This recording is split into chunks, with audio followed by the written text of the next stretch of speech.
কামতাপুরী কুড়মালি ভাষাভাষী জনগণের সংখ্যাও অনেক। আগামী 5 বছরে ওই সমস্ত ভাষায় 100টি নতুন স্কুল স্থাপন করব এবং 300 প্যারা টিচার নিযুক্ত করা হবে। আমি এই বাবদ আগামী অর্থবর্ষে 50 কোটি টাকা ব্যয় বরাদ্দের প্রস্তাব রাখছি। চা বাগান এলাকায় সাদ্রি ভাষার জন্য 100টি নতুন স্কুল। চা বাগানে কর্মরত শ্রমিকদের একটা বড় অংশের ভাষা সাদ্রি। এই ভাষায় পড়াশোনা করার সুযোগ সৃষ্টির জন্য আমরা চা বাগান এলাকায় আগামী 5 বছরে 100টি সাদ্রি ভাষার বিদ্যালয় স্থাপন করব। এই ভাষায় শিক্ষা দেওয়ার জন্য 300 জন নতুন প্যারা টিচার নিযুক্ত করা হবে। আমি এর জন্য আগামী অর্থবর্ষে 50 কোটি টাকা ব্যয় বরাদ্দের প্রস্তাব রাখছি। রাজবংশী ভাষার 200টি বিশ্ববিদ্যালয়কে সরকারি অনুমোদন। এখন আমাদের রাজ্যে প্রায় 200টি বিদ্যালয়ে রাজবংশী ভাষায় পড়াশোনা হচ্ছে। আমরা সিদ্ধান্ত নিয়েছি যে রাজ্য সরকার এই সমস্ত বিদ্যালয়কে অনুমোদন দেবে এবং আর্থিকভাবে সাহায্য করবে। আমি এই বাবদ আগামী অর্থবর্ষে 50 কোটি টাকা ব্যয় বরাদ্দের প্রস্তাব রাখছি। মাদ্রাসাকে সরাসরি সরকারি সাহায্য প্রদান। আমাদের রাজ্যে অনেক সংখ্যালঘু সম্প্রদায়ের ছেলেমেয়েরা বিভিন্ন মাদ্রাসায় পড়াশোনা করে। কিছু মাদ্রাসা আছে যা সরকারি অনুমোদিত কিন্তু আর্থিক সাহায্য পায় না, গভর্নমেন্ট রেকগনাইজড আনএডেড। আমরা এইসব রেকগনাইজড আনএডেড মাদ্রাসাগুলোকে আর্থিক সহায়তা প্রদান করব। এর জন্য অর্থবর্ষে 50 কোটি টাকা ব্যয় বরাদ্দের প্রস্তাব রাখছি, অর্থাৎ আনএডেডগুলো গভর্নমেন্ট এডেড হয়ে যাবে। 7 নম্বর, তফসিলি জাতি ও উপজাতিদের জন্য 20 লক্ষ গৃহ নির্মাণ। আমাদের সরকার ইতিমধ্যেই অনেক গৃহহীন তপশিলি জাতি ও আদিবাসীদের পাকা বাড়ি নির্মাণ করেছে। আগামী 5 বছরে তপশিলি জাতি ও আদিবাসী জনগণের স্থায়ী বসবাসের জন্য আরো নতুন 20 লক্ষ গৃহ নির্মাণ করা হবে। যত মাটির বাড়ি আছে যত মাটির বাড়ি আছে আগে সেগুলি পাকা এবং সংস্কার করা হবে, অর্থাৎ আগামী দিন মাটির বাড়িগুলোকে পাকা বাড়ি করা হবে। আমি এর জন্য আগামী অর্থবর্ষে 1,500 কোটি টাকা ব্যয় বরাদ্দের প্রস্তাব রাখছি। কৃষক বন্ধুদের বর্ধিত আর্থিক সহায়তা 5,000 টাকা থেকে 6,000 টাকা এবং ন্যূনতম 2,000 থেকে 3,000 টাকা। কৃষক বন্ধু প্রকল্পের কৃষক এবং নথিভুক্ত ভাগ চাষীদের বার্ষিক অনুদান বর্তমানে একর প্রতি পিছু 5,000 টাকা থেকে বাড়িয়ে আগামী খরিফ মৌসুমের জন্য জুন 2021 থেকে 6,000 টাকা করা হবে। 5,000 থেকে 6,000 টাকা করা হলো। এছাড়াও জমির পরিমাণ ব্যতি রেখে বাৎসরিক ন্যূনতম অনুদান কৃষক ও নথিভুক্ত ভাগ চাষীদের 2,000 টাকা থেকে বাড়িয়ে 3,000 টাকা করা হলো, যাদের 1 একরের কম জমি আছে। আমরা কেন্দ্রীয় সরকারকে অনুরোধ জানিয়েছি যাতে কিষাণ সম্মান নিধি যোজনার টাকা এই রাজ্যের সমস্ত কৃষককে শীঘ্রই বন্টন করা হয় এবং এই প্রকল্পের আওতায় এই রাজ্যের সমস্ত বর্গাদার এবং ভাগ চাষীদেরও আনার ব্যবস্থা করা হয়। আমি এই বাবদ অর্থবর্ষে 500 কোটি টাকা ব্যয় বরাদ্দের প্রস্তাব রাখছি। 10 লক্ষ নতুন স্বনির্ভর গোষ্ঠী গঠন ও 25,000 কোটি ঋণের ব্যবস্থা করা হচ্ছে। আমি আনন্দের সঙ্গে মাতৃবন্দনা নামে একটি নতুন কর্মসূচি ঘোষণা করছি। এই কর্মসূচিতে আরো 10 লক্ষ নতুন স্বনির্ভর গোষ্ঠী দুস্থ নারীদের নিয়ে গঠন করা হবে। এই সমস্ত গোষ্ঠীগুলোকে ব্যাংক থেকে, মূলত কোঅপারেটিভ ব্যাংকগুলো থেকে আগামী 5 বছরে 25,000 কোটি টাকা ঋণদানের ব্যবস্থা করা হবে। আমি এর জন্য আগামী অর্থবর্ষে 150 কোটি টাকা ব্যয় বরাদ্দের প্রস্তাব রাখছি। নির্মাণ ও পরিবহন শিল্পের সঙ্গে যুক্ত শ্রমিকদের আর্থিক সহায়তা প্রদান। কোভিড-19 মহামারীতে আবাসন শিল্প ও পরিবহন শিল্পের সঙ্গে যুক্ত শ্রমিকরা ভীষণভাবে ক্ষতিগ্রস্ত হয়েছে। এই রকম প্রায় 45 লক্ষ শ্রমিকদের সহায়তার জন্য বিনামূল্যে সামাজিক সুরক্ষা যোজনা প্রকল্পের মাধ্যমে এককালীন 1,000 টাকা করে দেওয়া হবে 45 লক্ষ শ্রমিককে। আমি এর জন্য আগামী অর্থবর্ষে 450 কোটি টাকা ব্যয় বরাদ্দের প্রস্তাব রাখছি। উদ্বাস্তুদের পুনর্বাসন। গত 10 বছরে আমাদের সরকার উদ্বাস্তুদের বিভিন্ন ধরনের সহায়তা করেছে। টালিগঞ্জ এলাকা এবং কলকাতার আশেপাশে যে এলাকাগুলো বাদ পড়ে গেছিল, যেমন যাদবপুর, মুকুন্দপুর, বেহালা সহ সারা কলকাতা ও সারা রাজ্যে উদ্বাস্তু এলাকায় সার্ভের কাজ হাতে নেওয়া হয়েছে। জমির দলিল অধিবাসীদের হাতে তুলে দেওয়ার প্রক্রিয়া চলছে। প্রথম ধাপে 30,000-এরও বেশি দলিল পাট্টা বিলি করা হয়েছে। ধাপে ধাপে 1.5 লক্ষ মানে 1.5 লক্ষ উদ্বাস্তুদের জমির দলিল দেওয়া হবে। একই সঙ্গে পরিকাঠামো উন্নয়নের জন্য রাস্তা, পার্ক, নিকাশি, আলো ইত্যাদির ব্যবস্থা করা হবে। এর জন্য আমি আগামী অর্থবর্ষে 100 কোটি টাকা ব্যয় বরাদ্দের প্রস্তাব রাখছি। আমাদের রাজ্যে 3 লক্ষেরও বেশি স্থায়ী চা বাগান শ্রমিকদের মধ্যে একটি অংশের স্থায়ী পাকা বাড়ি নেই। আমাদের সরকার চা সুন্দরী প্রকল্প চালু করেছে। এর মধ্যেই 200 একর জমিতেই কাজ আরম্ভ হয়েছে। 4,600 চা শ্রমিককে অ্যালটমেন্ট লেটার বাড়ি বন্টনের অলরেডি দেওয়া হয়েছে। আমরা চা বাগানগুলোর কাছ থেকে দ্রুত জমির ব্যবস্থা করব এবং ব্যবস্থা করে আগামী 2 বছরের মধ্যেই এই প্রকল্পের কাজ শেষ করব। আমি এই বাবদ আগামী অর্থবর্ষে 150 কোটি টাকা ব্যয় বরাদ্দের প্রস্তাব রাখছি। দেশনায়ক নেতাজি সুভাষচন্দ্র বসুর সম্মানে আজাদ হিন্দ স্মারক নির্মাণ করছি আমরা। এবছর আমাদের প্রিয় নেতাজি সুভাষচন্দ্র বসুর সম্মানে তার 125তম জন্ম জয়ন্তী সূচনা রাজ্যব্যাপী পালিত হচ্ছে। রাজ্যব্যাপী নেতাজির মতো দেশনায়কের স্মরণে তার যোগ্য কোনো স্মারক সরকারের পক্ষ থেকে পশ্চিমবঙ্গে আজ অবধি নির্মিত হয়নি। আমরা নেতাজির 125তম জন্মবর্ষে তার প্রতি শ্রদ্ধার্ঘ্য হিসেবে রাজ্যের জনগণের পক্ষ থেকে নিউ টাউনে একটি আজাদ হিন্দ স্মারক নির্মাণের প্রস্তাব রাখছি। আমি এর জন্য আগামী অর্থবর্ষে 100 কোটি টাকা ব্যয় বরাদ্দের প্রস্তাব রাখছি। প্রতিটি জেলায় জয় হিন্দ ভবন নির্মাণ। এছাড়া আমরা প্রতিটি জেলায় নেতাজির জয় হিন্দ ধ্বনিটিকে চিরস্মরণীয় করে রাখতে একটি করে জয় হিন্দ ভবন নির্মাণ করব, যেখানে তরুণ প্রজন্ম নেতাজির জীবনের অনুপ্রেরণায় নিজেদের গঠন করতে পারবে। এই ভবনগুলো শিক্ষা, ক্রীড়া, সংস্কৃতি ও বিভিন্ন সামাজিক কাজেও ব্যবহার করা যাবে। এর জন্য আগামী আর্থিক বর্ষে 100 কোটি টাকা ব্যয় বরাদ্দের প্রস্তাব রাখছি। কলকাতা পুলিশে আমরা নতুন নেতাজি ব্যাটালিয়ন ঘোষণা করছি। আপনারা জানেন যে কলকাতা এবং রাজ্য পুলিশে অনেক নতুন ব্যাটালিয়ন গঠন করা হয়েছে। আমি প্রস্তাব রাখছি কলকাতা পুলিশের একটি ব্যাটালিয়ন নেতাজির স্মরণে নেতাজি ব্যাটালিয়ন নামে গঠন করা হবে। আমি এই বিরুদ্ধে আগামী অর্থবর্ষে 10 কোটি টাকা ব্যয় বরাদ্দের প্রস্তাব রাখছি। নেতাজি রাজ্য যোজনা কমিশন ভারতবর্ষের জাতীয় পরিকল্পনার কথা প্রথম বলেছিলেন নেতাজি সুভাষচন্দ্র বোস। আমাদের দুর্ভাগ্যের কথা, বর্তমান কেন্দ্রীয় সরকার যোজনা কমিশন তুলে দিয়েছেন। আমরা এ বিষয়ে নেতাজির অবদানের কথা স্মরণে রেখে রাজ্যে একটি যোজনা কমিশন গঠন করব। এই কমিশনের নাম হবে নেতাজি রাজ্য যোজনা কমিশন। আমি এর জন্য আগামী অর্থবর্ষে 5 কোটি টাকা ব্যয় বরাদ্দের প্রস্তাব রাখছি। বিনামূল্যে রেশন ব্যবস্থার ধারাবাহিকতা। কোভিড-19 মহামারীর ফলে ক্ষতিগ্রস্ত মানুষের কথা মাথায় রেখে আমরা আগেই 2021-এর 30শে জুন অবধি বিনামূল্যে রেশন দেওয়ার ব্যবস্থা করেছি। আমি আনন্দের সঙ্গে জানাচ্ছি যে এই বিনামূল্যে রেশন ব্যবস্থা জুন 2021-এর পরেও চালু থাকবে। আমি এর জন্য আগামী অর্থবর্ষে 1500 কোটি টাকা ব্যয় বরাদ্দের প্রস্তাব রাখছি। মা প্রকল্পের অধীনে কমন কিচেন, রান্নাঘর খাবার। এছাড়াও অত্যন্ত দুস্থ মানুষ যেন দুবেলা খেতে পায়, সেজন্য মা নামে একটি নতুন প্রকল্প গ্রহণ করা হবে, যার মাধ্যমে বিভিন্ন জায়গায় সকলের জন্য স্বল্প মূল্যে কমন কিচেন অর্থাৎ রান্না করা খাবার চালু হবে। আমি এই বাবদ আগামী অর্থবর্ষে 100 কোটি টাকা ব্যয় বরাদ্দের প্রস্তাব রাখছি। স্বাস্থ্যসাথী প্রকল্পের ধারাবাহিকতা।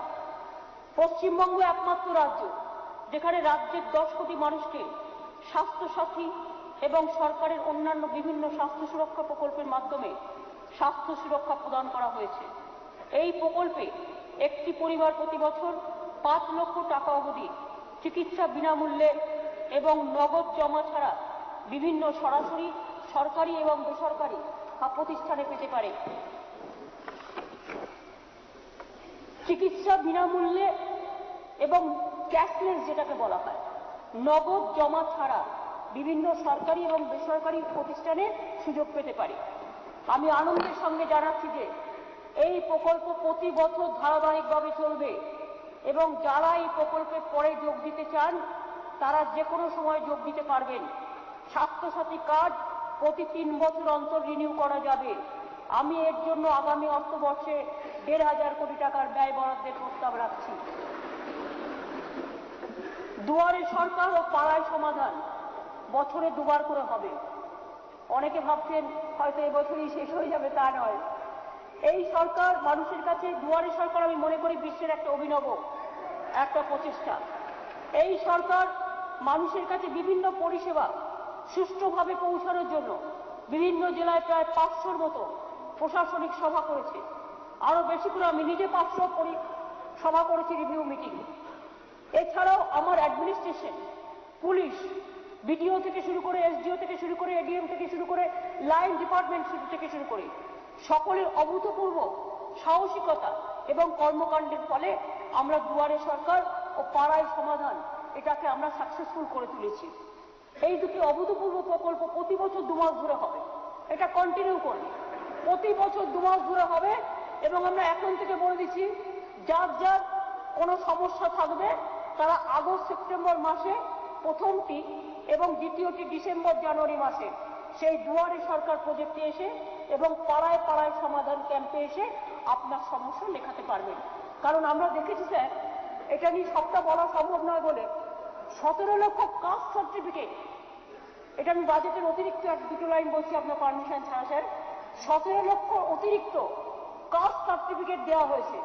দুয়ারে সরকারে আমি 15 লক্ষ অ্যাপ্লিকেশন পেয়েছিলাম এখনো পর্যন্ত বিধবা ভাতার জন্য আর ওল্ড এজ হোম ভাতার জন্য, 15 লক্ষই ক্লিয়ার করে দিয়েছি স্যার। আমি 4 লক্ষ মানবিক স্কিমের জন্য পেয়েছিলাম, যারা ফিজিক্যালি চ্যালেঞ্জ বাচ্চা মানে বড়রা, তাদের 4 লক্ষ পেয়েছি, 4 লক্ষই করে দিয়েছি স্যার। এরকম প্রচুর কাজ হয়েছে। আমি পুরো দুয়ারে সরকার এবং পাড়ায় সমাধান টিমকে আমার কুরুজ জানাই, আমার স্যালুট জানাই, আমার সালাম জানাই এবং আমার অনেক অনেক অভিনন্দন জানাই। এবং আগামী দিন সারা পৃথিবী এটা থেকে শিক্ষা নেবে, এটা পৃথিবীর একটা নজির হয়ে থাকবে, বিশ্বে আনবে বাংলার নতুন ভোট, এটা আমি বিশ্বাস করি। আইএএস ও আইপিএস পরীক্ষার জন্য বিশেষ প্রশিক্ষণ কেন্দ্র, আমাদের রাজ্যের ছেলেমেয়েরা আইএএস আইপিএস যাতে আরো সাফল্য পায় তার জন্য আমরা অ্যাডমিনিস্ট্রেটিভ ট্রেনিং ইনস্টিটিউট এটিআই একটি বিশেষ আবাসিক প্রশিক্ষণের ব্যবস্থা করছি, যেখানে সে ছেলেমেয়েরা থাকবে। 100 জন ছেলেমেয়েদের নেওয়া হবে, যাদের থাকা খাওয়া পড়াশোনা খরচ গভর্নমেন্টই বহন করবে। এছাড়া এই সমস্ত ছাত্রছাত্রীদের মাসিক একটা স্টাইপেন্ডও দেওয়া হবে। আমি এর জন্য আগামী অর্থবর্ষে 10 কোটি টাকা ব্যয় বরাদ্দের প্রস্তাব রাখছি। তবেই তো স্যার আইএস আইপিএস বেরোবে, সুতরাং এটা একটা সুযোগ দেওয়া হচ্ছে। আমি আর একটা আমরা ডিসিশন নিয়েছি, প্রতি 3 বছর অন্তর 10,000 ছাত্রছাত্রীকে বিভিন্ন শিক্ষা দপ্তরে, যেটা আমরা শিক্ষানবিশ বলি বা ইন্টার্নশিপ বলি, তার সুযোগ দেওয়া হবে। 3 বছর অন্তর নেওয়া হবে। রাজ্যের যুবক যুবতীদের চাকরির জন্য যুবশক্তি নামে একটা প্রকল্প চালু করা হবে। এতে 10,000 জন ছাত্রছাত্রীকে প্রতি 3 বছর অন্তর নেওয়া হবে এবং তারা সরকারি বিভিন্ন দপ্তরে ইন্টার্নশিপ হিসেবে কাজ শেখার সুযোগ পাবেন। শিক্ষানবিশ শেষ হলে এদেরকে বিভিন্ন সরকারি কাজে অগ্রাধিকারের ভিত্তিতে চাকরি সুযোগ দেওয়া হবে। আমি এর জন্য আগামী অর্থবর্ষে 20 কোটি টাকা রাখছি। শেখ তরুণের স্বপ্ন প্রকল্পে, এটাও নেতাজি সুভাষচন্দ্রের একটি বোসের একটি বই আছে, তার নাম তরুণের স্বপ্ন। তাই তরুণের স্বপ্ন প্রকল্পে দ্বাদশ শ্রেণীর 9 লক্ষ ছাত্রছাত্রীকে ট্যাব প্রদান করা এবারেও হয়েছে। আপনারা জানেন যে এটা এবারেও বর্তমান শিক্ষা ব্যবস্থা কম্পিউটার ও ইন্টারনেটের উপর অনেকটাই নির্ভরশীল। ইতিমধ্যে 9 লক্ষেরও বেশি ছাত্রছাত্রীকে 10,000 টাকা হিসেবে সাহায্য দেওয়া হয়েছে স্মার্টফোন, ট্যাব ইত্যাদি কেনার জন্য। আগামী অর্থবর্ষ থেকে প্রতি বছর দ্বাদশ শ্রেণীর 9 লক্ষ ছাত্রছাত্রীকে একটি করে ট্যাব দেওয়া হবে। এই প্রকল্পের আমরা নাম দিয়েছি তরুণের স্বপ্ন। আমি এই জন্য আগামী অর্থবর্ষে 900 কোটি টাকা ব্যয় বরাদ্দের প্রস্তাব রাখছি। স্যার, প্রত্যেকটা প্রজেক্টে কিন্তু ব্যয় বরাদ্দ রেখে দিয়েছি। এটা নয় শুধু প্রতিশ্রুতি দিয়ে গেলাম, তার ফলশ্রুতি হলো না। প্রতিশ্রুতি এবং ফলশ্রুতি দুটো কিন্তু একসাথে করলাম। পার্শ্ব শিক্ষকদের, প্যারা টিচার যাদের বলে, পারিশ্রমিক বৃদ্ধি ও অবসরকালীন 3 লক্ষ টাকার আর্থিক সাহায্য। আমরা শিক্ষাক্ষেত্রে বর্তমানে প্যারা টিচার, যারা পার্শ্ব শিক্ষক, সহায়ক শিক্ষাবন্ধু, চুক্তিবদ্ধ শিক্ষক, বিশেষ শিক্ষকদের গুরুত্বের কথা বিবেচনা করে ইতিমধ্যে 2018 সালে এদের পারিশ্রমিক গড়ে 40% মধ্যে বৃদ্ধি করেছি। আগামী অর্থবর্ষ থেকে এই বিশেষ দায়িত্বপ্রাপ্ত শিক্ষক শিক্ষিকারা প্রতি বছর 3% হারে বর্ধিত পারিশ্রমিক পাবে। একই সঙ্গে তারা 60 বছর বয়স পার হওয়ার পর 3 লক্ষ টাকা অবসরকালীন বার্ধক্য সহায়তা হিসেবে এককালীন পাবে। 60 বছর বয়স করে দেওয়া হলো এবং এককালীন 3 লক্ষ টাকা পাবে এক্স গ্রাসিয়া হিসেবে। আমি এই জন্য আগামী অর্থবর্ষে 100 কোটি টাকা ব্যয় বরাদ্দের প্রস্তাব রাখছি। 60 বছরের ঊর্ধ্বে সমস্ত মানুষকে এবং 18 বছর ঊর্ধ্বে সকল বিধবার পেনশন। আমাদের সাধারণ ঘরে অনেকের বুক ফাটে তো মুখ ফাটে না, অনেক কষ্ট করে অনেক পরিবার থাকে। স্যার জয় জওহর এবং তপশিলি বন্ধে প্রকল্পের মাধ্যমে সমস্ত বয়স্ক তপশিলি জাতিভুক্ত মানুষকে ও আদিবাসীকে পেনশন প্রদানের ব্যবস্থা করেছি। এছাড়া মানবিক প্রকল্পের মধ্যে সমস্ত বিশেষ চাহিদা সম্পন্ন মানুষকেও পেনশনের আওতায় এনেছি। বর্তমানে 60 লক্ষ বয়স্ক, বিধবা এবং বিশেষ চাহিদা সম্পন্ন মানুষকে আমরা পেনশন দিচ্ছি। এটি আমাদের দেশের মধ্যে একটি নজির। আমরা বাংলার সমস্ত বয়স্ক 60 বছরের বেশি এবং বিধবা 18 বছরের বেশি মানুষজনকে এই পেনশনের আওতায় নিয়ে আসছি। All widow will be covered in all community, all caste, all creed, all religion. আমি এর জন্য আগামী অর্থবর্ষে 1000 কোটি টাকা ব্যয় বরাদ্দের প্রস্তাব রাখছি।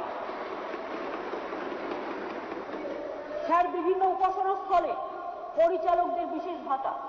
আমরা সাংস্কৃতিক ঐতিহ্য ও পরম্পরা রক্ষায় বিভিন্ন জনগোষ্ঠীর উপাসনা স্থল রক্ষণাবেক্ষণ ও সুরক্ষার জন্য বিশেষ কিছু পরিকল্পনা গ্রহণ করেছি। এইসব সাংস্কৃতিক ঐতিহ্য ও পরম্পরার প্রসারে সাহায্যের জন্য আমরা সাধারণ পুরোহিত, তপশিলি এবং আদিবাসী সহ সকল পুরোহিতদের মাসিক ভাতা দেওয়া ইতিমধ্যেই শুরু করেছি। এখন জাহের খান ও মাঝি খানে দরিদ্র মাঝিদেরও আগামী বছর থেকে প্রতি মাসে 1000 টাকা করে ভাতা দেওয়া হবে। এর জন্য আগামী অর্থবর্ষে আমি 100 কোটি টাকার ব্যয় বরাদ্দের প্রস্তাব করছি। পরিকাঠামো উন্নয়নে নতুন প্রস্তাব। স্যার পরিকাঠামো ছাড়া কিছুই হয় না। Bengal I am proud to say যে ইনফ্রাস্ট্রাকচারই আমরা অনেক এগিয়ে গেছি, এটার জন্যই এগিয়ে বাংলা। স্যার পথশ্রী প্রকল্পের অধীনে 46,000 কিলোমিটার নতুন গ্রামীণ রাস্তা আমরা করব। আপনারা জানেন যে স্বাধীনতার পর থেকে 2011 সাল অবধি এ রাজ্যে নতুন রাস্তা তৈরি হয়েছিল মাত্র 29,700 কিলোমিটার। আর 2011 পর থেকে আমাদের সরকার এই কবছরের মধ্যেই 89,574 কিলোমিটার নতুন গ্রামীণ রাস্তা তৈরি করেছে। আগামী 5 বছরের মধ্যে আমরা 46,000 কিলোমিটার নতুন গ্রামীণ রাস্তা তৈরি করব। এর মধ্যে আগামী বছরে পথশ্রী প্রকল্পের মাধ্যমে 10,000 কিলোমিটার নতুন গ্রামীণ রাস্তা তৈরি ও সংস্কারও করব। স্যার আগামী 5 বছরের মধ্যে আমরা সমস্ত গ্রামীণ রাস্তাকে স্টেট হাইওয়ের সাথে সংযুক্ত করে দেব, অর্থাৎ পাকা হয়ে যাবে। পাকাটা হয়তো একটু কম বেশি হতে পারে, কিন্তু প্রত্যেকটা স্টেট হাইওয়ের সাথে যত গ্রামীণ রাস্তা আছে অল উইল বি কানেক্টেড। আমি এই জন্য অর্থবর্ষে 500 কোটি টাকা ব্যয় বরাদ্দের প্রস্তাব রাখছি। সড়ক যোগাযোগ রাজ্যের পরিকাঠামো উন্নয়নে বিশেষ জোর দেওয়ার জন্য আমি একগুচ্ছ নতুন পরিকল্পনার প্রস্তাব রাখছি। এই পরিকল্পনার উদ্দেশ্য হল আমাদের সমস্ত গ্রামীণ রাস্তাকে স্টেট হাইওয়ের সাথে যুক্ত করা, শহর অঞ্চলের যাতায়াত ব্যবস্থা উন্নয়ন করা। নন্দীগ্রামে হলদি নদীর ওপর নন্দীগ্রাম ও হলদিয়ার মধ্যে একটি সংযোগকারী সেতু তৈরি করা হবে। এবার যার যার এলাকায় সবাই হাততালি দেবে। কলকাতা থেকে বাসন্তী পর্যন্ত সড়ক পথে 4 লেনে যুক্ত করা হবে। প্রগতি ময়দান ফায়ার স্টেশন থেকে বানতলা অবধি এবং বানতলা থেকে ঘটকপুরের কাছে ঘোষপুর পর্যন্ত রাস্তা চওড়া করা হবে। বিটি রোডের টালা থেকে ডানলা পর্যন্ত এলাকা 6 লেন বিশিষ্ট একটি 5 কিলোমিটার বিটি রোডের টালা থেকে ডানলা পর্যন্ত এলাকা 6 লেন বিশিষ্ট একটি 5 কিলোমিটার উড়াল পথ নির্মাণ করা হবে। NH-34 এর এয়ারপোর্ট গেট থেকে যশোর রোড এবং ভিআইপি রোড সংযুক্তিকরণের জন্য একটি উড়াল পথ তৈরি হবে। উল্টোডাঙ্গা ও বাঙ্গুর এভিনিউর মাঝে 3 কিলোমিটার একটি সংযোগকারী করিডোর স্থাপন হবে। কলকাতা বাসন্তী সড়ক পথে NH-117 ওপর ঘটকপুর 4 লেনের রাস্তাটি বারুইপুর হয়ে আমতলা পর্যন্ত রাস্তাটি উন্নয়নের কাজ নেওয়া হবে। কোচবিহার জেলার বক্সিরহাট জোড়াই রোডে রায়ডাক 1 নম্বর নদীর ওপর 2 লেনের 9.50 কিলোমিটার দীর্ঘ ব্রিজ নির্মাণ করা হবে। শিলিগুড়ি ও দার্জিলিং ভায়া মিরিক সংযোগকারী পুরানো বৃষ্টির পরিবর্তে রাজ্য হাইওয়ে 12 সংলগ্ন দুধিয়ার কাছে বালাসন নদীর ওপর একটি ব্রিজ নির্মাণ করা হবে। রাজ্য হাইওয়ে 16 ওপর চ্যাংরাবান্ধা জামালদহ মাথাভাঙা কোচবিহার রাস্তাটি 75 কিলোমিটার বাড়ানো হবে। কি রবি হাসে? হাসতাছ? রবি হাসতাছ? হাসে? তুমি তোমার ভাষায় কি কইতা? ভালো আইছে, খুব ভালো আইছে। জাতীয় সড়ক 31 কাছে বাতালবাড়ি থেকে ধানতলা পর্যন্ত 60 কিলোমিটার রাস্তাটিকে 2 লেন বিশিষ্ট চওড়া করা হবে। রুবি কালিকাপুর উড়ালপুর নির্মাণ করা হবে। রুবি থেকে কালিকাপুর কি যাদবপুর? হাসছে একটু।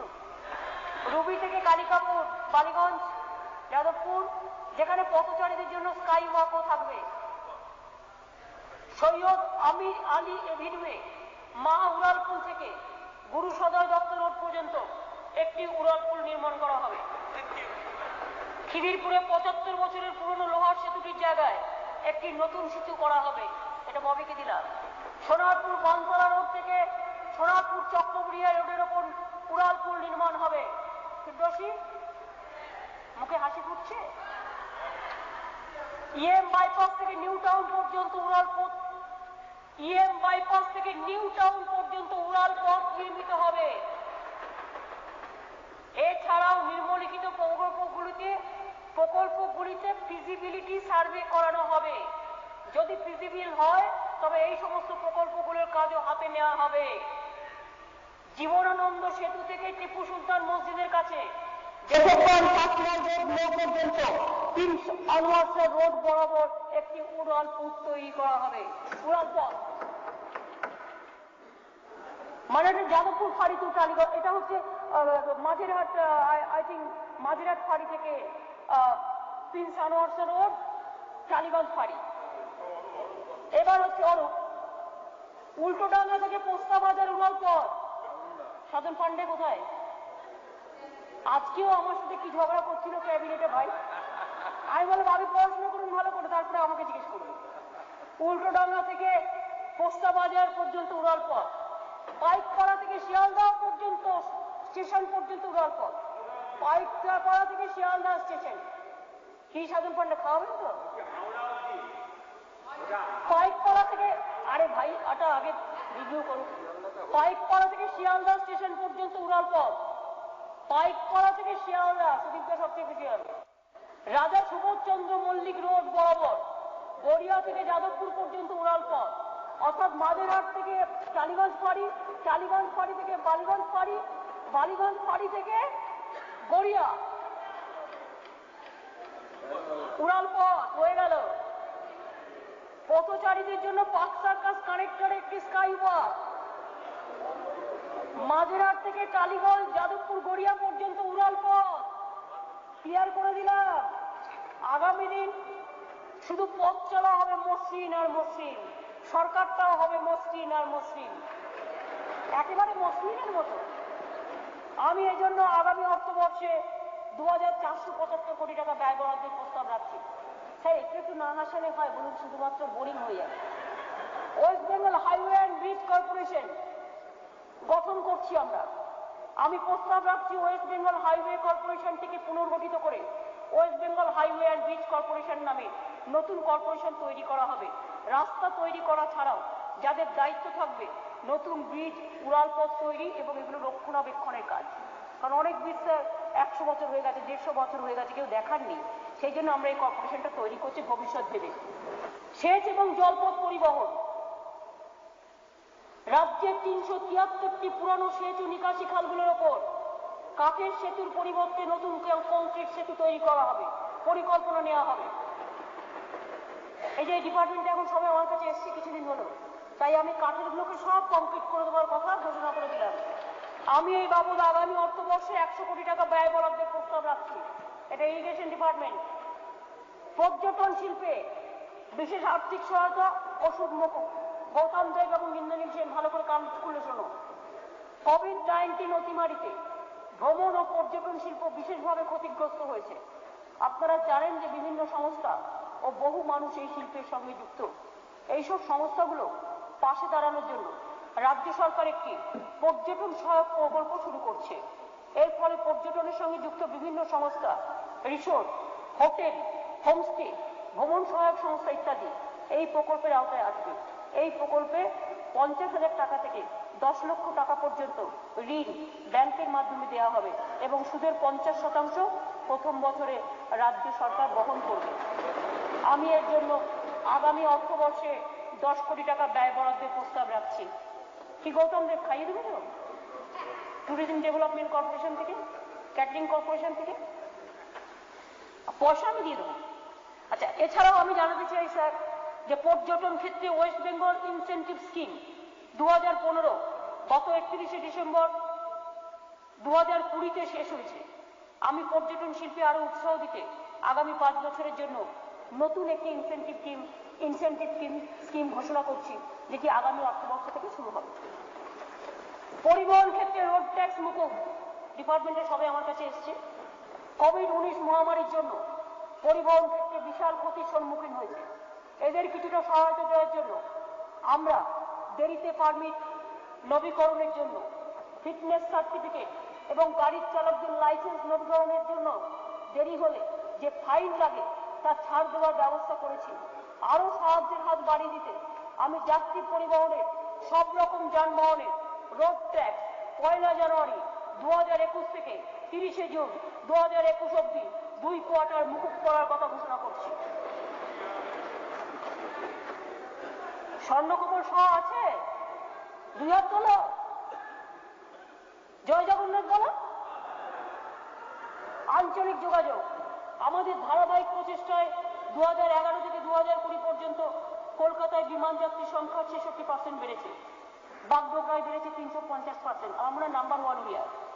এবং অন্ডালে বেড়েছে 1412%।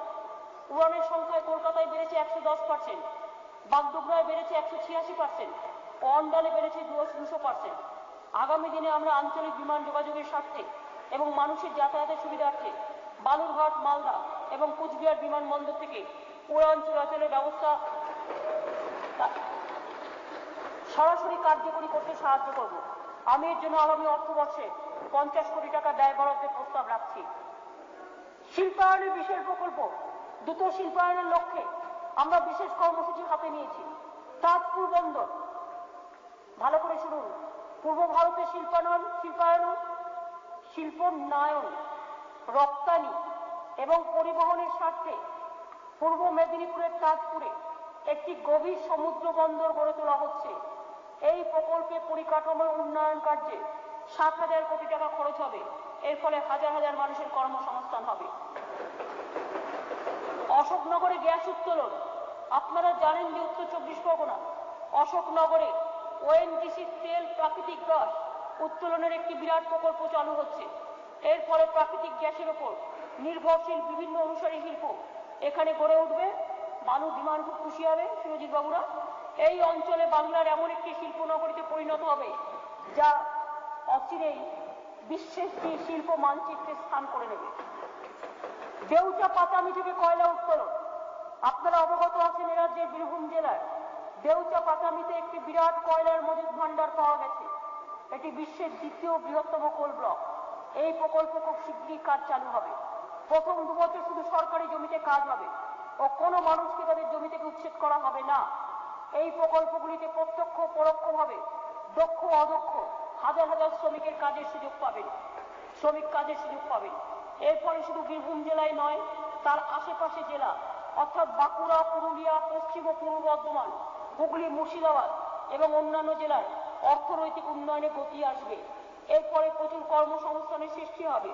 যেসব ক্ষেত্রে জমি অধিগ্রহণের প্রয়োজন হবে সেখানে আলোচনার মাধ্যমে জমির দাম বাবদ বর্ধিত মূল্য ও তার সঙ্গে অতিরিক্ত আকর্ষণীয় মূল্য নির্ধারণ হবে।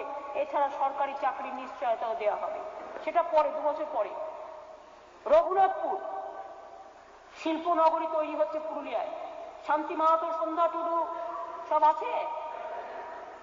অশোক বেলতুরিয়া সব আছে? আচ্ছা, একদিকে ডানকুনি থেকে বর্ধমান, দুর্গাপুর হয়ে আসানসোল পর্যন্ত, অন্যদিকে বড়জোড়া, বাঁকুড়া, পুরুলিয়া, রঘুনাথপুর পর্যন্ত বিশেষ শিল্প করিডোর তৈরি করা হচ্ছে। এই করিডোর রাজ্যের প্রথম শিল্পনগরী পুরুলিয়া জেলার রঘুনাথপুরে WPIDC 2483 একর জমির উপর গড়ে তোলা হবে। এই শিল্পনগরীকে আমরা নাম দিয়েছি জঙ্গল সুন্দরী কর্মনগরী। এই প্রকল্পটি গড়ে ওঠার পরে প্রচুর কর্মসংস্থান হবে। আমি এই বাবদ অর্থবর্ষে আগামী 100 কোটি টাকা ব্যয় বরাদ্দের প্রস্তাব রাখছি। অন্ডাল বিমানবন্দর, কলকাতা বিমানবন্দরে বিগত দিনগুলিতে যেভাবে উড়ানের সংখ্যা বেড়েছে সেই কথা মাথায় রেখে আমাদের রাজ্যে দ্বিতীয় একটি বিমানবন্দরের করা অত্যন্ত জরুরি। সেই উদ্দেশ্যে মাথায় রেখে আমি আনন্দের সঙ্গে ঘোষণা করছি আগামী 2 বছরের মধ্যে অন্ডাল বিমানবন্দরটিকে আন্তর্জাতিক উড়ান চলাচলের উপযোগী গড়ে তোলা হবে। মানে 2nd ইন্টারন্যাশনাল এয়ারপোর্ট হচ্ছে অন্ডাল ইন্টারন্যাশনাল এয়ারপোর্ট। সুতরাং এরপরে রাজ্যে পশ্চিমাঞ্চলের জেলাগুলোতে বিশাল বিনিয়োগ হবে এবং প্রচুর কর্মসংস্থানের সুযোগ হবে। আমি এই জন্য আগামী অর্থবর্ষে 150 কোটি টাকা ব্যয় বরাদ্দের প্রস্তাব রাখছি। নিউ টাউনের 200 একরের উপর জমিতে বেঙ্গল সিলিকন ভ্যালি প্রকল্পটি চালু হয়েছে। 24টি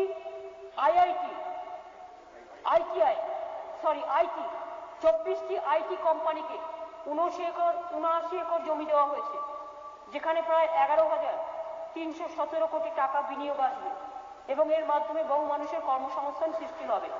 tata consultancy services, first source solution লিমিটেডের মতো কর্পোরেটররাও ইতিমধ্যে কাজ শুরু করে দিয়েছে।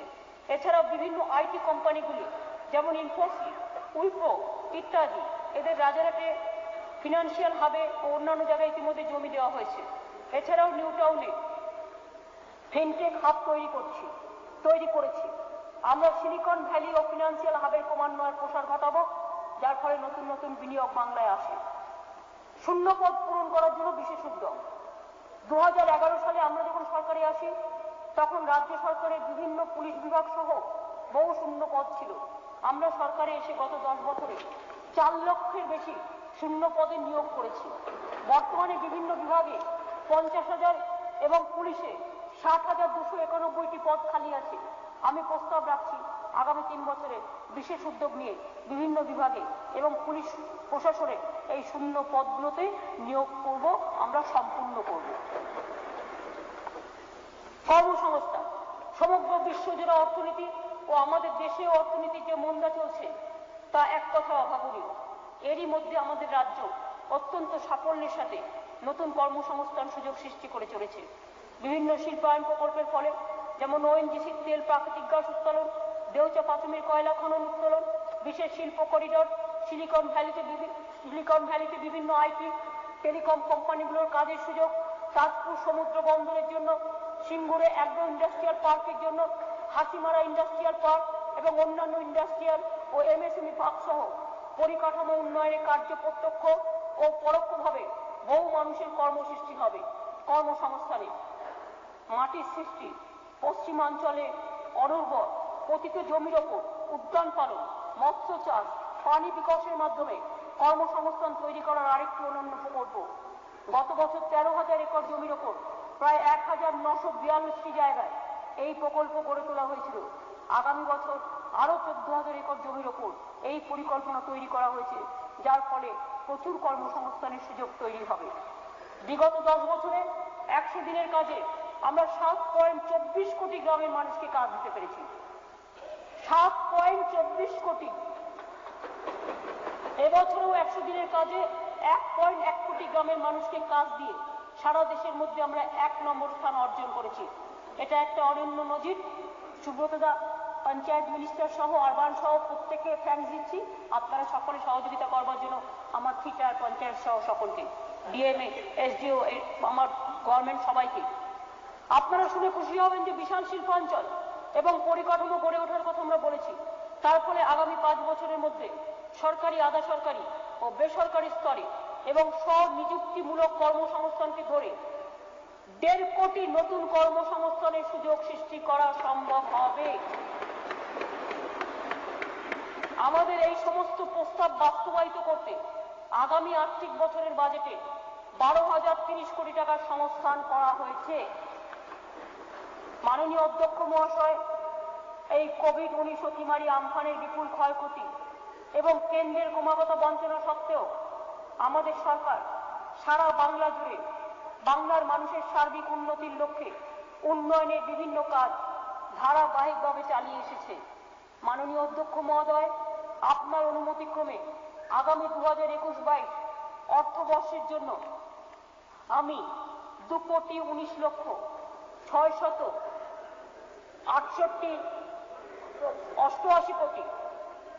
2,99,688,000,000 কোটি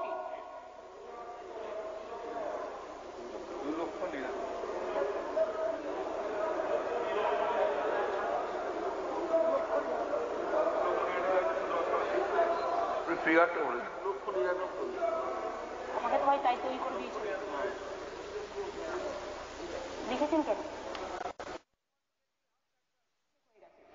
2,99,688 কোটি নেট টাকা বাজেট বরাদ্দের প্রস্তাব রাখছি।